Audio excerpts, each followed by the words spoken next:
Hello and welcome back, Eddie Radosovich. George Stoya here from the SoonerScoop.com studios. Welcome back to the SoonerScoop.com YouTube channel. It is Wednesday of OU Tennessee week, a big one around here in Norman, obviously. Welcome in. This is a special edition, if you will, of the Game Day Preview presented by Schwab Meat. We will completely get into the regular Game Day Preview. That's still going to be coming out on Thursday, hearing from some of the players, talking to Jackson Arnold on Monday. Brent Venables did have his teleconference with the SEC coaches, or I guess SEC coaches teleconference on Wednesday. George, you were on it. Anything new in terms of injuries or anything like that from the head ball coach today? Yeah, no injury updates. I think that we're going to have to wait on that injury or I guess availability report Wednesday evening. I believe that has to be posted before 7 p.m. tonight. Right. It's like at the end of the practice Wednesday, which Oklahoma practices during the evening, afternoon hours. Yep. So in between 5 and 7 probably as you're watching this. That is where I would think that it'll come out. So you can check that out on SoonerScoop.com. I'll have it on there as well as a story on some of these guys that might be questionable. But in terms of the teleconference, not a whole lot new. Still some more Josh Heupel talk, of course. But only interesting thing that I saw on there, and Bob Przbillo wrote a story about this on SoonerScoop.com. Brent Venables did talk about their running back rotation for Oklahoma. Yeah, and said that they like, obviously, Gavin Sawchuk, Javonte Barnes, Taylor Tatum, but they're hopeful that one guy emerges as their lead running back. He mentioned Javonte kind of at first of those three, and I would think that that's probably correct right now, the way he's playing, both as a guy that can pass protect and also as a runner. Taylor Tatum as well, I think we're going to see a lot of him. We'll see if Gavin can finally get going here in the fourth game. It will be interesting to see who's going to be on that availability report come Wednesday night, obviously, with all the question marks at center. I know that we've talked a lot about Branson Hickman, and he's been practicing this week. We talked about it on the Tuesday practice report. Possibly Jake Taylor's been practicing, as well as Troy Everett, which is a little bit of a surprise. Of the three guys on that offensive line, if you could get anything out of Troy Everett, that would be fantastic. Be huge. Again, we'll see if any of those guys are able to give it a go Saturday. And if they are they going to start? Does Oklahoma stick with that group that they had a week ago with Heath Ozida playing left guard, Jacob Sexton playing left tackle? I think that they're preparing for that to be the case in case these guys aren't able to play. But it sure will be interesting to see what they're listed as, I think, tonight, because maybe Hickman's listed as probable instead of questionable. I would assume Nick Anderson will be listed as probable. I was going to ask you about him and Kendall Dolby, obviously. I think both of them will be guys that are going to play on Saturday. Again, what their designation is tonight, perhaps they're listed, but we expect them to play on Saturday. Yeah, at least right now. I'm also interested to see what Andrew Anthony's listed as on that, because he's just been absent, basically. So it's going to be really interesting tonight. Like I said, they have to turn it in by 7 o'clock Central Time. So just keep an eye on social media and Soonerscoop.com. What's the reason for a special edition Game Day Preview? I'm sure that there's a lot of people out there asking. We got him. Paul Finebaum has joined us here in not in the Soonerscoop.com studios on Campus Maybe Corner, someday. but I think there's a chance of that. Yep. We did talk to him, but first let me tell you about Schwab Meat, the official hot dog of game days. Schwab Meat, it's synonymous with the city of Oklahoma City. If you're familiar with the BLC, you're familiar with Schwab Meat. They've been smoking the highest quality meats, hot dogs, and sausages in Oklahoma City since 1912. You can find Schwab products online at schwabmeat.com. That is schwabmeat.com. You can also find it at On Q, 7-Eleven, Love's Travel Stops, Roller Grills, which is a favorite. Oh, dude, I've stopped at the On 3 over here on Flood a few times and gotten a roller hot dog, and they're the best. No doubt about it. And most of Oklahoma grocery stores, what they're doing right now for you out there, the viewer on YouTube, free shipping, online orders over $75. All you got to do is use the promo code SoonerScoop. That is SoonerScoop, one word, $75 off, or over $75 free shipping on any order. All you got to do is go to schwabmeat.com, as you see there on the screen. Free shipping, any order, $75 with the promo code SoonerScoop. So, without further ado, we talked to Paul Finebaum, the man, the myth, one of our best friends. It seems like not too long ago, he was here in Norman welcoming Oklahoma to the SEC. And come Saturday, Oklahoma will begin conference play against Tennessee. Here is our conversation with the great Paul Finebaum.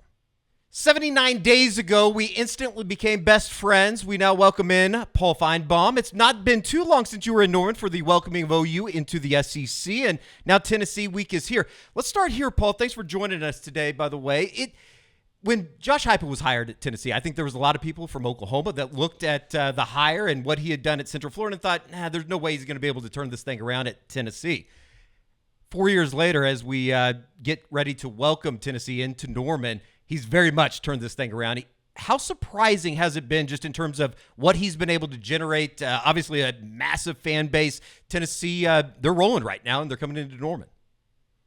Yeah, if you go back to that Jay, first of all, I mean, it was a really bleak time for Tennessee. They had fired Jeremy Pruitt. It looked like they would never straighten this program out. So there was a very low expectations. He had not done very much. We knew about his situation at Oklahoma, and at UCF, he underperformed what Scott Frost had done. So we were all pretty surprised when he came out, and he didn't win that much the first year, but you saw the potential, and then the next year was lights out with especially with that win over Alabama at Neyland Stadium. Still one of the most memorable endings to a college football game I've ever witnessed. So here we are. I think he's one of the great offensive minds in college football. Nobody runs a faster, high octane, up tempo offense, and it looks like he has another winner at quarterback too. Paul, on the flip side, Brent Venables, third year at Oklahoma. I feel like we're going to find out so much about him as a head coach this season and the schedule that this Oklahoma team faces. What's maybe impressed you or not impressed you with Brent Venables going into his third season, and what are your expectations for him long-term as the head coach at Oklahoma? Yeah, I mean, I have become a big fan of his. I wasn't originally because I only knew him from Clemson, which always taints your view of things when you're connected to Dabo Sweeney. But as I've watched him and talked to different people, and then obviously gotten to know him a little bit better through a couple of visits, I'm incredibly impressed with who he is and what he represents. Now, does that matter on the final score? Not very much, but ultimately he has to, I think, survive this season. You guys know it far better than I do, but the expectations were we were struggling, I think, even when I saw you in July, to make a case for this to be a playoff bubble team, and it still feels that way. Now, things can change very quickly, and a win Saturday night would do that, but I would probably be more concerned about what the perception is going to be with a loss. There's been some good and bad in 2024. Obviously, the defense, which we'll talk about here in a second, has been extremely good, going to be tested, obviously, on Saturday night. What have you thought about Jackson Arnold as he kind of takes the reins of this quarterback position in Norman? Obviously, had the little bit of a taste of it last year in the Alamo Bowl. Through the first three games, it's been pretty up and down, maybe more down than up through the first three games. What have you thought from the outside there? Yeah, it's been very consistent. I had a chance to talk to him a couple of weeks ago, and I liked I liked him. But let me also add for those of you at home, just because we like somebody doesn't make them a great quarterback. And I did. I felt I was a fan, and I liked how he dealt with things. But he has to show up Saturday night, and there's not a lot of reason based on three games to give me hope that OU has a good offense or even a great offense. So anything I say about Jackson Arnold, I think will be dated by about 11 o'clock Saturday night. Paul, on the flip side, Oklahoma defensively has looked really good. One of the best defenses in the country maybe this year. They're going to be tested Saturday night against this Tennessee offense. Brent has spent the last 3 years trying to build this thing up. That's what he wants the strength of his football team to be. Is the defense. What have you seen from Oklahoma defensively, and do you think that this is a defense that can be one of the best in the SEC? I do think they can be, and yeah, it's hard to imagine anything stopping Tennessee right now based on what we've seen, but I think that's a little bit of fool's gold. NC State was a good team, not a great team, and Nico just shredded them, but he still made mistakes, and I think that's the issue I have maybe in just blanketly saying, hey, Tennessee's going to run the score up on this. uh, Venables is a mastermind, and he's faced a lot of quarterbacks like this before. And I think because of the inexperience of Nico, that gives OU hope. I know I feel like I'm maybe trying to make a case because it's easier to take the other side, but I don't think this is a slam dunk. But the defense is going to have to be brilliant. They're going to have to disrupt. Isn't that what all the experts say? And ultimately, Jackson Arnold on the flip side of that is going to have to find some points because you can't beat Tennessee 13-12 like we saw with Kentucky and Georgia the other night. That won't work. Steven Stutzman, linebacker. It's Danny. Nicholas Martin, linebacker. Nick. Nick Martin.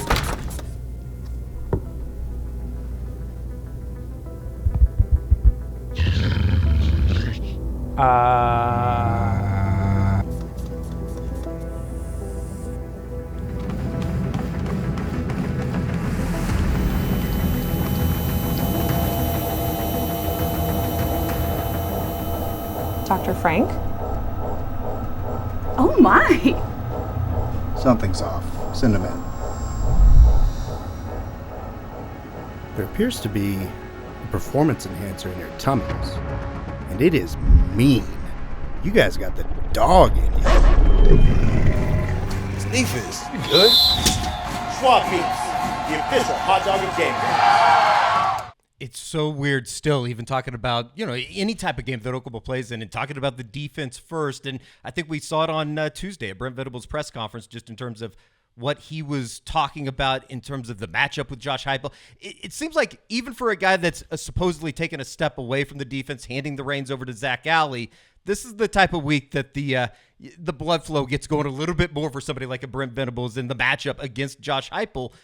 What, in terms of throwing things at Tennessee that maybe Oklahoma fans haven't seen, you would have to think there's going to be a lot of that coming up on Saturday, especially with the experience that you have on the defensive side of the ball for Oklahoma. Yeah, by the way, and I am impressed with Zach Alli. Little known fact, I happen to live around the corner from his father, so I've gotten some not inside information, but I've gotten a really good look, caricature of who he is. And here we go again, describing things that don't matter to or are germane, but he comes from a great football family. And I think for his age, he has stepped into a really unique role. But ultimately, as everyone watching this knows, Brent Venables' fingerprints will be all over this. And how do you succeed against a player like Nico? I think you pressure him. I mean, you drive him crazy. And I feel I hear this every Saturday morning from Tim Tebow, but I'm gonna mirror him right now without the good looks. And if you take a quarterback out of his comfort zone, he's not the same quarterback. And I think that's what they have to do, and that's the path to victory for OU. You can't let Tennessee look like they did against NC State. And by the way, I keep mentioning that game because the other games don't matter. Sure. They were just simply a name your score situation. But even I was not at that game, but I've talked to some people who were on the sidelines, and they said even from the view of the field, Nico still is young, and I think that's the most important thing to remember. And listen, Brent Venables has dialed up perfect games against young quarterbacks in his career, and I'm sure he has to be using that. This is a good chance here. A year from now, it might not be as easy. Paul, let's just cut to the chase here. What do you think is going to happen on Saturday? I think you talked about it. Oklahoma's path to victory in this one is creating some turnovers, making Nico uncomfortable, and then finding some sort of spark on offense. Jackson Arnold's going to have to play probably the best football game of his career on Saturday. But how do you think this game between OU and Tennessee is going to play out? Yeah, sadly for everyone watching, I'm going to color this one orange. A couple of weeks ago, I probably wouldn't have said that, but I haven't seen enough, and 3 weeks is not a great deal of information. But still, OU has played decent teams. We're not talking about playing a bunch of East Cupcake U's, and I haven't seen enough of them that would convince me that they can do more than maybe slow down Tennessee's train. I don't know how they're going to find the offense. Really, their only path, I think, is freaky plays, turnovers, and just Tennessee losing confidence very early on because of the noise and the intimidation factor. But if that doesn't happen, and right now I'm not betting that it does, I think Oklahoma's going to lose this game. Just real quick before we get you out of here, we saw Georgia somewhat struggle a week ago just in terms of SEC overall. Texas looks mighty good through the first 3 games of the year. We'll see about Quinn. Looks like it's going to be okay with Arch Manning.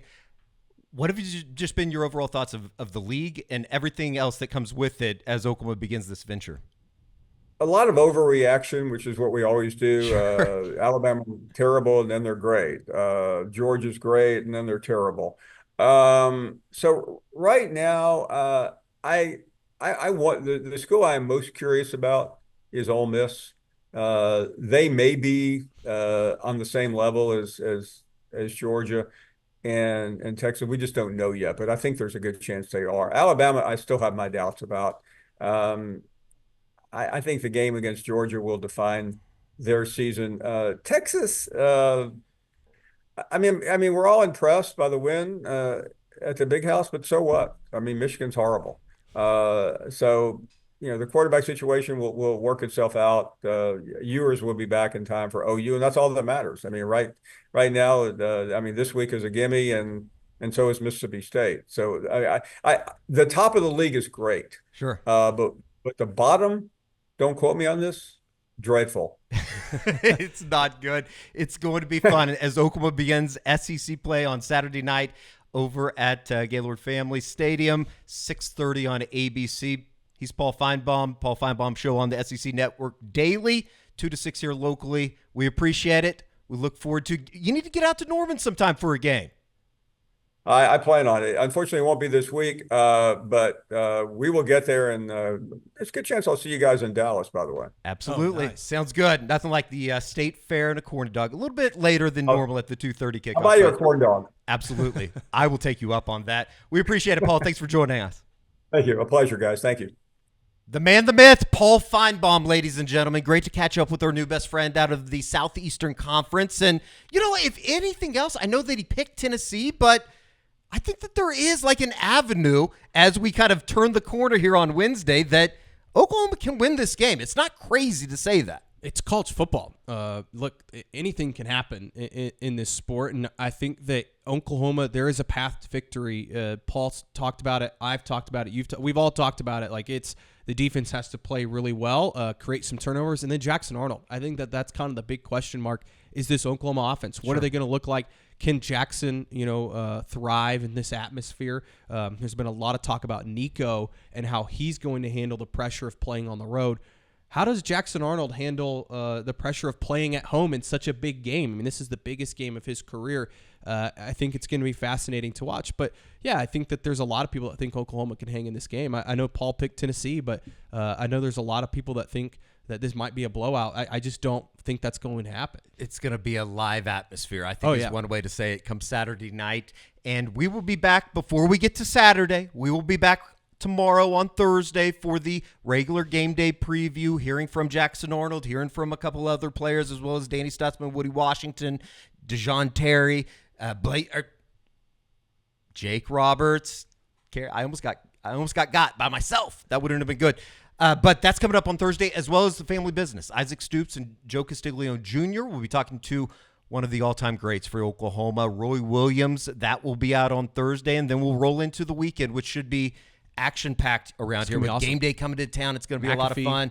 Pat McAfee's doing his show from the stadium on Friday, which should be very, very fun. I don't know if Oklahoma fans can compete with what we saw in Morgantown a couple weeks ago when he was playing on home soil. Yeah. But it's going to be fun as everybody comes into Norman this week. It's going to be awesome. I know a lot of my friends are coming up for the game. So many. Like everybody's talked about all the Tennessee fans that are coming into town. I have so many buddies that don't normally come back for even conference games. They haven't been able to get back to Norman. This seems like this is one of those weekends that a lot of people circled on the calendar. I think there's a lot of people coming that aren't going to the game. Sure. Like I know a lot of my buddies are coming up from Dallas or even California flying in for the game, and just they don't even have tickets. So I think it's going to be just an awesome atmosphere starting Friday afternoon. They should cancel school. Yeah, cancel school on Friday. I think that a lot of like-minded individuals have probably Skipping already class. Yeah, they've already canceled classes on Friday. I would not be going to school on Friday. Go over to the Pat McAfee show. I don't know. Is that something that people can get into, or Something is it just that we'll need to check on because usually they do have a backdrop, but I know there are some places, and I know that Oklahoma they have a walkthrough on Friday afternoon. Yeah, I don't know if Brent Venables would like a bunch of students hanging around the stadium for that. That's true. Yeah, but it should be awesome. I'm hoping to get out to maybe the tail end of game day on Saturday morning. Sure. And see the scene, but I'm excited, man. It's gonna be one of the best weekends in Norman that we've seen in a long time. Great time over at SoonerScoop.com, and we'll be right back here on Thursday for the Game Day Preview, as we said, with the family business as well, hosting Roy Williams. So for George Stoya, I'm Eddie Radosevich. We'll see you right back here on the SoonerScoop.com YouTube channel.